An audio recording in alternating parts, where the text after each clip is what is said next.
Welcome to the Diary of a Beautician. This is your host Shah. Tune in every Sunday evening from 9 p.m. to listen to my podcast from the health and beauty industry via my website. It's now available on Spotify and also available on YouTube. Please subscribe, like, and comment. I will be discussing various topics, stories, news, educational, historical content. So please head over to my website and subscribe to great monthly content sent to you as a newsletter once a month. You can also book my services for the latest treatment from the comfort of your own home. Website address is www.shashalondon.co.uk. You can follow me on social networks, Instagram at shashalondon84, Facebook shashalondon, Twitter shashalondon. I'm also available on LinkedIn as shashalondon. If you have any questions, please feel free to send your questions to me via social media, or you can email me at shashalondoninfo@gmail.com. So welcome back. Thank you to everyone that's joining me each week to listen to my podcast. I hope you enjoy it. And I just want to welcome all those who are joining me for the first time. Thank you for tuning in. And I really, truly hope you find my content informative and enjoyable. So this week I'm going to be discussing a topic that is very close to me. I'm talking about headaches this week. Headaches. This could be for someone like myself who's experienced various types of headaches, or someone you know, or a loved one, or even yourself going through it. So, what are they? What are the headaches? How many times are you suffering with it? What to do, where to go, who to contact, and how to treat it. Okay, these are some of the things I'm going to try and cover in this topic of conversation today. And again, if there's anything that I do leave out, or you felt that I could have elaborated on a little bit more, or there's something you would like me to add, because I will be revisiting this conversation again, because there's just so much information about one particular thing. It's really, truly hard to kind of cram it into a podcast episode. So as I said, if there's anything that I do leave out, please email me and I will put it in the second part of this topic of conversation. So story time. So I'm going to talk about myself because, as I said, it's a conversation that I myself has experienced for some number of years. So I have been suffering with headaches for the last, say, about 10 years. And they have been light, they have been medium, and then been extremely painful, off the Richter scale painful. And when I mean Richter scale painful, I mean I could literally, it was so bad, like I could literally just run up against a wall to just knock myself out. That's how painful it was. It was out of this world pain. So it started some years back. I was having headaches, just like the typical tension headache across the foreheads. And then it developed into probably like cluster headaches and then migraines. And I tried all types of medication, paracetamol, ibuprofen, saw my GP. They referred me to, they didn't refer me yet, sorry. They recommended I take these different types of medications, and I did, but again it just kept on coming back each year, worse and worse. It just got out of control, to the point where I ended up having head surgery. So whoever's listening thinking, what, how the heck, how did it from headaches to head surgery? Well, I'm getting to that. So I remember there was one point I was at work years ago and I was sitting down in front of the computer doing my job, and literally my whole visual went dark. It went blank, and I was thinking, oh my gosh, what the heck happened? Did someone turn off the lights? But it was daylight a minute ago. How did it just go from daylight to pitch black? So when I mean it was pitch black, it was like the darkest of night. So just imagine being in your house in the dark night. You can't see anything. I mean, some of us can still see. Those who's been eating their carrots. That was the old saying, you eat your carrots, you can see in the dark. Right. So basically it was as dark as being in the countryside. Being, in the countryside, there's not much light. So compared to the city, it's just pitch black. You can't even see in front of you. That's what I experienced. I experienced that darkest of night. And I was I was scared, but I was currently at that time working in the hospital, so I knew that if anything gone wrong, I'm in the right place, right? So I said to my colleague, I can't see. She said, "You're joking me," and I was like, "No, why would I joke you? Well, I'm mucking about." She said, so she got up, and I could hear her move from her chair, and then I could feel her waving her hands across my face. So I said to her, "I can just feel breeze. I can feel your hands waving across my face, but I can't see you." So, they called the nurse and they all rushed out, and they, had to call the ambulance. I know I was in the hospital. Why would they need to call ambulance? Okay, people, it's political. Let's just leave it right there. So, once I got over to A&E, and they did the assessments, they said, right, we need to do an emergency lumbar puncture on her. So I was like, what was that? Please, somebody tell me. At this point, I still couldn't see. They said, right, we need to, put do a procedure where we put this needle on your back and to release some of the cerebral fluid of your brain, because the pressure's gone up in your brain, and we need to do that ASAP. And I was like, okay. Now, yeah, so you can imagine I really can't see it, and they're telling me all these things, and I was trying not to freak out, but I was freaking out. So I said, okay, if it's going to help, if I can get back my sight, then sure, I'll do it. And they did it, and it was extremely painful. Okay. And where I thought that was the end, no, it was not the end. I had a series of lumbar punctures, and they were extremely painful. Um, and I was still experiencing headaches during the process of all of that. So my life literally turned upside down, like literally turned upside down. I was then referred to the neurologist, where I was given medication. Oh, and I missed out a vital part of this story.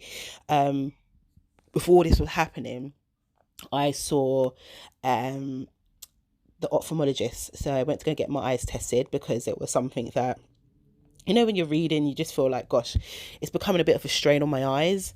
So I went to the ophthalmologist in my area, and they took a look, and they said, we can see something at the back of your eye, but we're not quite sure what's going on. So we want to refer this to your GP, and then they can, refer you on to the specialist in the hospital.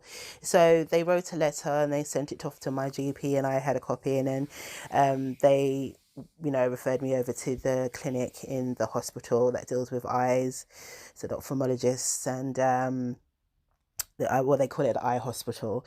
And they did their tests, and they could see there was pressure up, blah blah blah blah, but they referred it back to my GP, and then my GP said, right, okay, yeah, we're gonna keep you going to the clinic, to the eye clinic, just to keep keep an eye on the irony, keep an eye on your eye. Keep an eye on your eye. And yeah, and they kind of left me in that court. However, in the process of that happening, me going to work and then losing the visual disturbance, and then so then so the ophthalmologists were the first people to find out something wasn't quite right. So all those people who said, oh, I don't need to get my eyes tested, go and get your eyes tested. Please do. So yeah, and a series of lumbar puncture.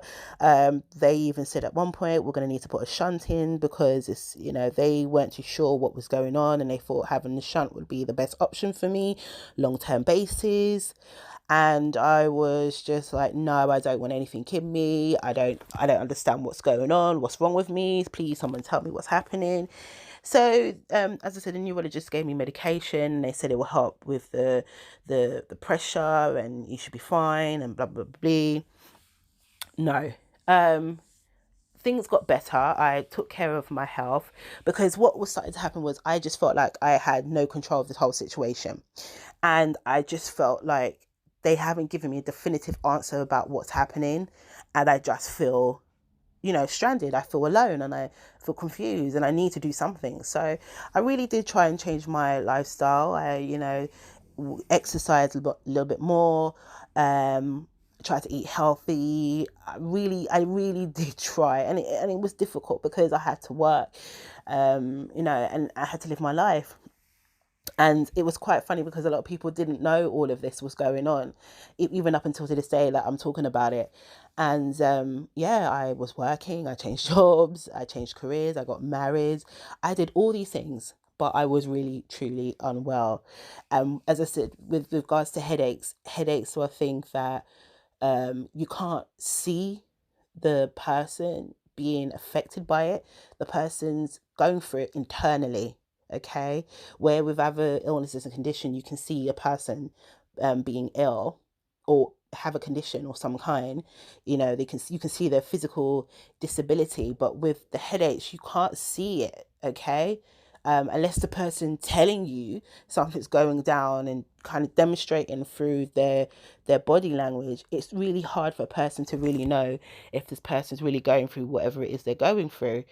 And that really frustrated me. It really frustrated me, especially with work, because they really didn't understand. And that's employers for you. They just need you to work. They don't care about what's going on with you, which is actually really tragically sad. So I went through it, and there was a point where everything just seemed to work itself out. I felt a little bit better. I felt I was able to cope. And I remember I was having headaches again, but they were coming back to me in a different way. They were more demanding, like they were just frequent. And I was just like blacking out and coming back around the consciousness. I was vomiting. I had numbness in my hands and my tongue, visual disturbance. Um, they had to put me on a drip when I went to A&E. It was just getting out of control again. And I was like, no, something's really going on. And then I started to experience like my nose starting to drip. So it was like I just felt like overwhelmed, like when people have anxieties. This is how it felt like. It felt like anxiety, like my anxiety levels, we call it, well, which I call stress. Stress level just hitting an all-time high, and then it was like I was gonna pass out, but I didn't pass out. What happened was my nose started to drip, and it drip, and then it stopped. And I thought, okay, maybe I'm coming down with a cold. Maybe because of all that's happening to me, it's my turn to have the cold or the flu. So you go over to your GP and they said, no, you've got sinus. And I was like, oh, I've never had sinus before in my life. And I was like, oh, sometimes people can develop these things with time and da da da da. So they gave me all these different type of, medication again, sprays and creams and, liquid form things to do. There was one of them I had to literally turn upside down. I kid you not, I had to turn upside down. And so I'm on the floor, just say like you've got your couch, and I would literally put my bottom right up to the chair with my legs up in the air, and then I had to literally drop this solution into my nose so it would get up there.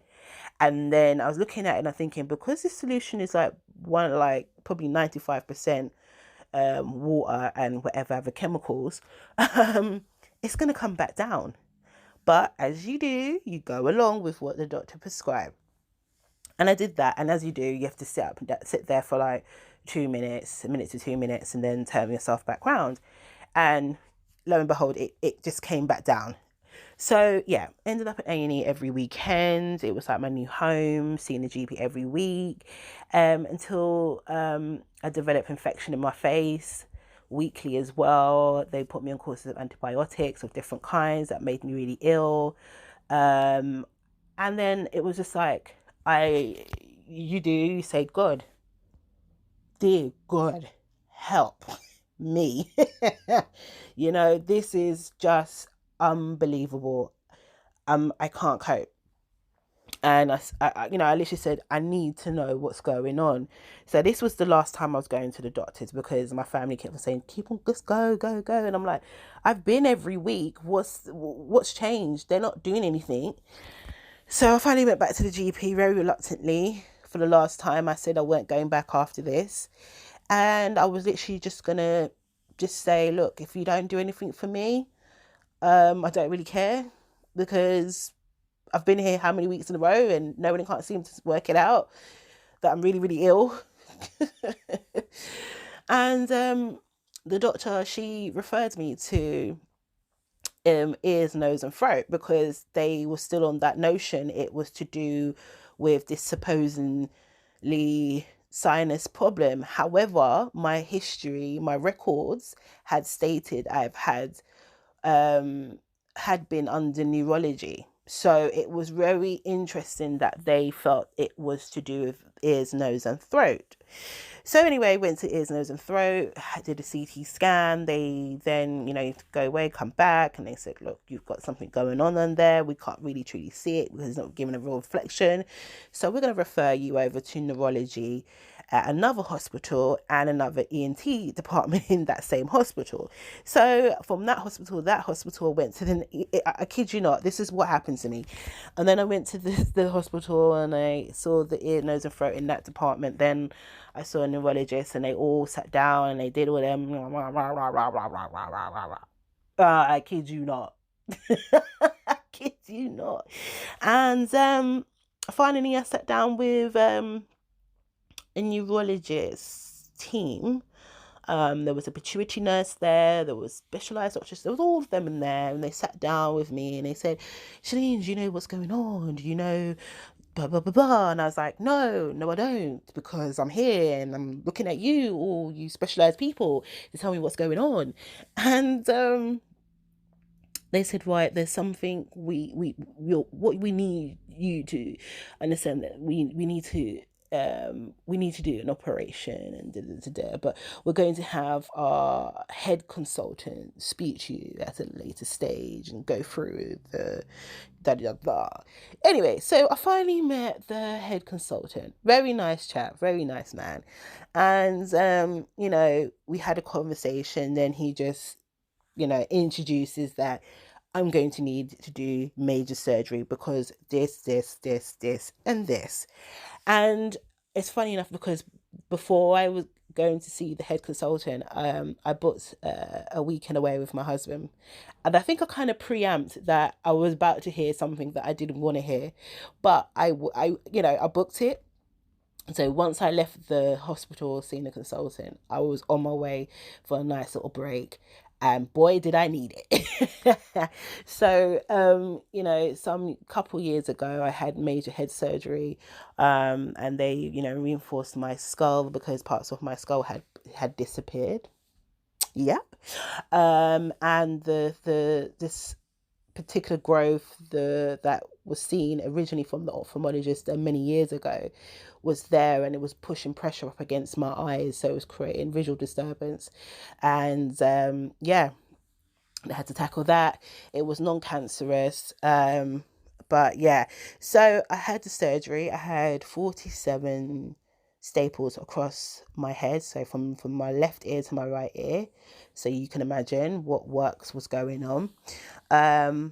I was swollen. I felt lethargic. I just felt tired, and I went through a lot. My surgery lasted for 6.5 hours. Everything seemed to be successful from the consultant, as they did come and talk to you afterwards. But yeah. So that was my story. Okay, so for me, it started out small and it developed into something really major. Okay, the reasons to why it happened, because I did ask that. That's the first thing. Why did this happen? Why me? What did I do? Where did I go wrong? Talk to me. And they don't know. That was the definitive answer. They just don't know. No, it's like, when you ask these people these questions, they look at you and they have all these answers about what they're about to do, but they never have the answers about what went wrong or what are the cure or the reasons. There isn't that. Not to everything, but to things like what I've experienced, there was no real answer for it. So, that's my story. And again, you may not have had experienced something so traumatic like what I experienced. But if you did, again, if you want to talk, I am here. And like I said in the beginning, if you got any questions or any anything that I've left out, or you feel that the experience is similar to what I've experienced, then please do reach out. I'm here to help. I'm here to advise you on some of the things that I went through and things that I did during the process of all of that. So yeah, that was my story. Now, the typical headaches that we know, or the three main headaches that people suffer with, are the tension headaches, okay, the cluster headaches, or the migraine headaches. So those are the three main, they call it three main primary headaches, right? The secondary headaches are usually due to underlying illness, so like a dental pain, injury to the head, or like I said, like a illness or infection, so like a sinus. You're having sinus in your nose, which is inflammation because of the infection, which then it affects the nerves, right? Which then creates the headache, right? The third would be the nerve pain. So it's more cranial pain, okay? So this is where the brain, the nerves around the brain, facial pain, and other types of headaches that affect. So that would be the third type. So you got 1, 2, 3. So one would be the three main. The secondary would be more underlying illnesses and stuff like that. The third would be more or less the cranial being affected. Okay, so I experienced all three of them. I kid you not. So those are the three main: migraine, cluster, and tension. How to tell what's different. Tension goes across the forehead. The cluster is like a direct pain behind the eye. And then you've got the migraine, which situates on one side of the face. Okay. Now, sometimes you can get tension around your neck. You can get tension around your jaw, your face. It really depends where about the pain is situated and how it comes about. But 9/10 at the time, you would know that you're getting a particular type A headache. So you know your migraine's coming down on one side of the face, your cluster's coming right behind you, like from the eye right into the back of your head, and your tension again is coming across the forehead. Now, what I'll say to people how to deal with these things, you need to start writing a journal. Yes, I said it, a journal. You need to document what's going on. So you need to say to yourself, what's changed in my life? Have I changed my eating? Am I drinking more? Am I smoking? Am I taking more medication? Lack of exercise or increase of exercise? You need to put yourself in that place of, right, I need to kind of gain understanding what's going wrong with regards to my health, because that's what it is. It's your health and well-being. First, always first. I need to know how to identify what's going on. So with your journal, right, I've experienced this type of headache today, and I ate this and I drank that, and how you're feeling in that moment. So before all of this happened, how were you feeling? How was your stress level? How were you coping with whatever was changed? There is an indication to why I'm saying the journal, because you will find out something has created this manifestation, okay? This condition, this illness, and you need to pinpoint what it is, right? So write in that journal. And as I said, when you have that evidence, that have that with you when you do go to see your doctor, you can take that with you, and that can kind of give them some help as to how they're going to treat you, okay, or who they're going to refer you to. Now, if you're having ongoing headaches for a number of years and it has taken over your life and you are not able to focus or able to do things for yourself, then you need to go and see your GP ASAP. Okay, you sitting down and saying, oh, I'm controlling it a certain way. Well, if it's manifested for so long, then it could be something going wrong internally. Now, I'm not alarming anyone and I'm not putting any fear in anyone. Well, what I'm doing is I'm waking you up to the fact that for something that's going on for so long and it's getting worse or it's getting more, intense, then there is something going on inside, and it's down to you, because it's happening to you, to go and find out what's wrong. So I always say to people, go and see your GP. If you're having ongoing headaches, go and see your GP. If you are having really, if you're having on and off, again, there's no harm again seeing your GP about it, right? And today, with the way our world is going and how things are going in our world, some people tend not to go to the GP. They go to herbalists. And every week I do talk about this because more people are looking for more natural alternative or diagnose more natural remedies, natural assistance to help them with their condition or their illnesses. So if you feel that you need to see someone like that, go ahead. If that's what you want to do, that's totally up to you, because it's your body, it's your health and well-being. Okay, so you've got two options. You can see your GP or you can see your herbalist, right? And then with the information that you've collected from what you've been doing and how you're feeling and all of that, that can also be a help to these people when you do see them. Okay. And then there's another thing that I started to realize is that the environment sometimes play a big part on your health, because sometimes you can be overwhelmed with the people around you, so not the right people or wrong people around you, or you're doing too much, or your environment is toxic. That can play manifestation in your health and cause some of these things, right? Dietary is another thing. I found that certain foods that I eat was triggering. So always, that's another thing I wanted to say, your triggers, finding out when you're writing your journal, what are your triggers? So what are the things that are triggering you to feel this way or come to this point? Is it a stressful work environment? Is it a stressful relationship at home? What is it that's triggering your health to deteriorate? You got to find it. You got to find out, because then you can try and help yourself in the midst of all of this. Okay. But yeah, I mean, at the end of the day, like I always say to you, it's all about you. It starts with you, it ends with you, and nobody else can advise you how you feel, what you're experiencing, what you're going through. It's about coming to an understanding that your health is so damn important, and you really truly have to cherish your health and make it a priority, making it the number one in your life, because without that health, my God, you can't do anything. You become